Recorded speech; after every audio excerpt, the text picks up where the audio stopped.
मेरे अवगुण भी मेरे प्राण प्रियतम को स्वीकार है। पता नहीं क्यों ये समाधि लगाए बैठे हैं। इधर गिरिराज सचल, इधर इधर सचल गिरिराज समाधि लगाए बैठे और इधर अचल गिरिराज, दोनों गिरिराज मुझे गोद में लिए बैठे हैं। और क्यों मेरे अवगुणों को बर्दाश्त कर रहे हैं? क्यों नहीं मुझे मरवा डालते? क्यों नहीं भगा देते? मुझे नहीं पता।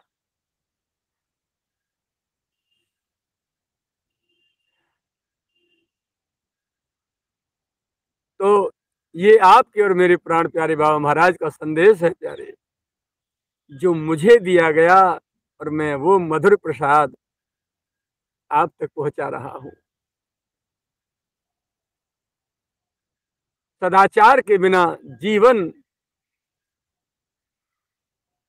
माइनस में है, अधूरा नहीं, शुरुआत भी नहीं है जीवन की। मानव जीवन की शुरुआत ही सदाचार से होती है। और एक ध्यान रखो, जब आप सदाचार के मार्ग पर पद बढ़ाएंगे तो आपको लोग जरूर, जो दुराचारी हैं, उछालेंगे, आपका चरित्र अवश्य उछालेंगे। क्यों?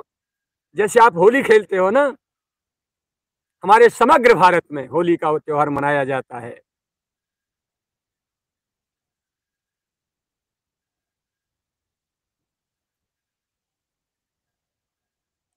होली में क्या होता है आप देखते हैं, यहाँ शिक्षा के लिए बहुत से लोग बेचारे, बहुत से साधु संत, बहुत से सदाचारी लोग बेचारे कुंठित हो जाते हैं, निराश हो जाते हैं। भाई हमारा चरित्र चला जा रहा है, कारण हमको बदनाम किया जा रहा है। अरे क्यों प्रूफ दे रहे हो? क्या मतलब पड़ा? संसार को करने दो, जरा विचार तो करो। संसार में होली मची है रात दिन विकारों की, रात दिन विकारों की कीच उछल रही है। रात दिन कीच में संसार नहा रहा है, डूबा पड़ा है। विकार ही खा रहा है, विकार ही सूंघ रहा है, विकार ही देख रहा है, विकार ही सुन रहा है, और विकार ही भोग रहा है। एक क्षण भी विकार चिंतन से मुक्त तो नहीं है कोई जीव। तो जो काजर की कोठरी में कितनों सयानो जाए, एक छींट काजर की लाग है पे लाग है। यदि हम लोग संसार में आए हैं तो हमारा चरित्र न उछले, ऐसा तो हो ही नहीं सकता। हमें दुराचारी घोषित न किया जाए, ऐसा हो ही नहीं सकता। लेकिन हम स्वयं भीतर से दुराचारी न बने, संसार कितना भी दुराचारी कहता रहे। सावधानी ये बरतनी है। मार्के की बात यह है, मुख्य बात यह है, पकड़ने की बात यह है कि हम पतित न हो जाएं भीतर से। संसार हमें भले कितना भी पतित घोषित करे, और सामने वाला अपनी पात्रता के अनुसार आपके सदाचार का अर्थ लगाएगा। जो खुद भीतर से दुराचारी होगा, विकारी ज्यादा होगा, उसी विकारी दृष्टि से आपको देखेगा और आपको बदनाम कर देगा। कैसे? जैसे होली में सब लोग सने होते हैं कीच मिट्टी में, हमारे ब्रज में चारों तरफ कीच की होली, रंग की होली होती है। कपड़े किसके बिगाड़े जाते हैं? जिसके साफ सुथरे होते हैं। जो पहले से ही ऑलरेडी कीच में डूबा पड़ा है, कोई इस पर कीच मारने के लिए अपने हाथ गंदे क्यों करेगा? हाथ गंदे उस पर किए जाते हैं जिसके कपड़े साफ सुथरे होते हैं, और कहीं एक भी दाग जिस पर कहीं कीच का और रंग का नहीं लगा होता है।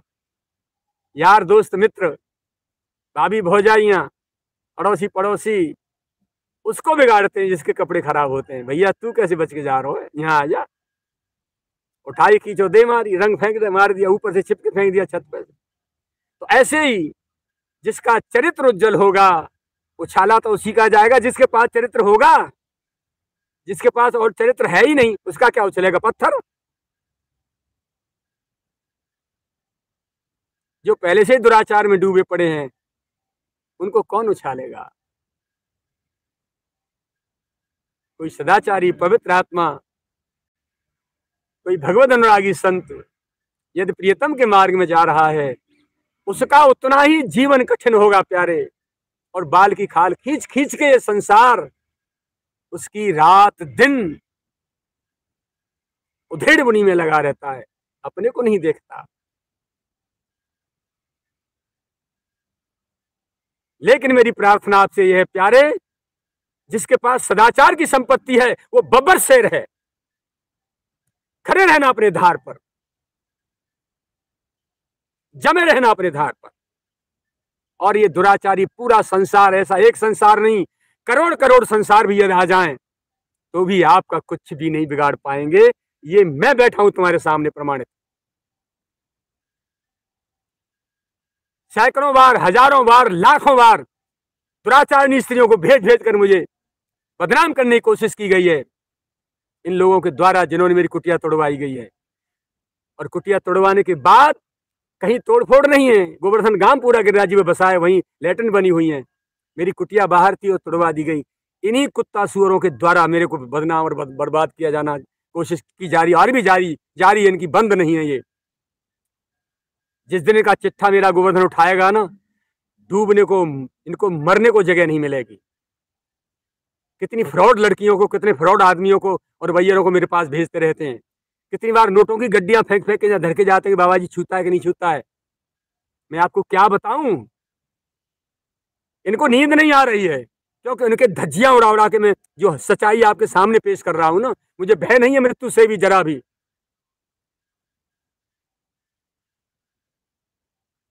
शेर हमेशा जंगल में अकेला रहता है। कितने तो मोबाइल में रिकॉर्ड लेके ले जाते हैं मेरी। मैं जानबूझकर बोलता हूँ मोबाइलों पे, ऐसी भाषा बोलता हूँ कि मुझे तुम दुराचारी घोषित तो करो, जरा देखो क्या आनंद आता है तुमको, पता चले तुम्हें। कितनी बार नारियों को मेरे पास भेजा, मैंने बेटा अब वो समय नहीं है जो किसी ने कह दिया और उठा के धर दिया भीतर। 1000 बार डीएनए टेस्ट करा दिए जाएंगे, एक बार नहीं। बदतमीजी करने की कोशिश की गई तो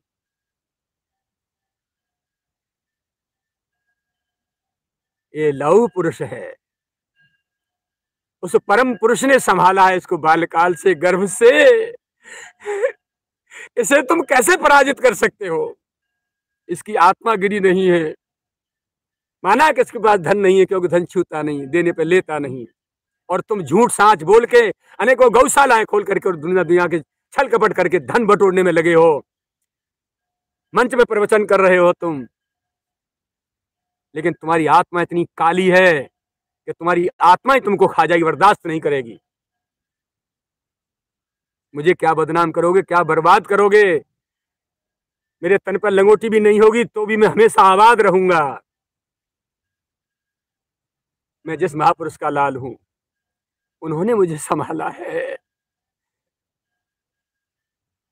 और बाल्यकाल से संभाला है, आज से नहीं संभाला उन्होंने।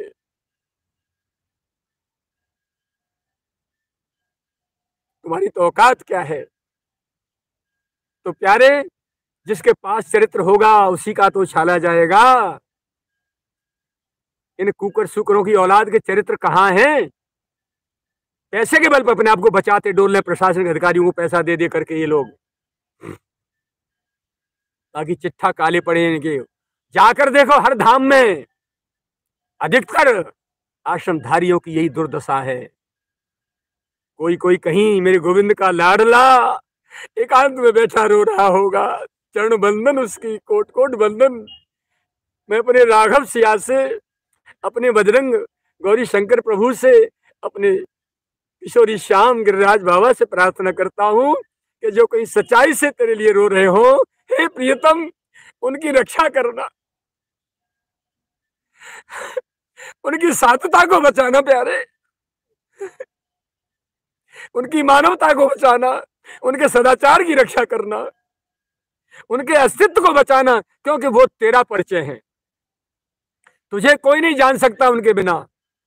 तेरा परिचय कराने की मशीन यदि कोई है, यंत्र है, तो ऐसे पुरुष हैं, ऐसी माताएं हैं, ऐसी बहनें हैं जो अपना सदाचार लिए बैठी हैं, तेरे लिए रो रही है।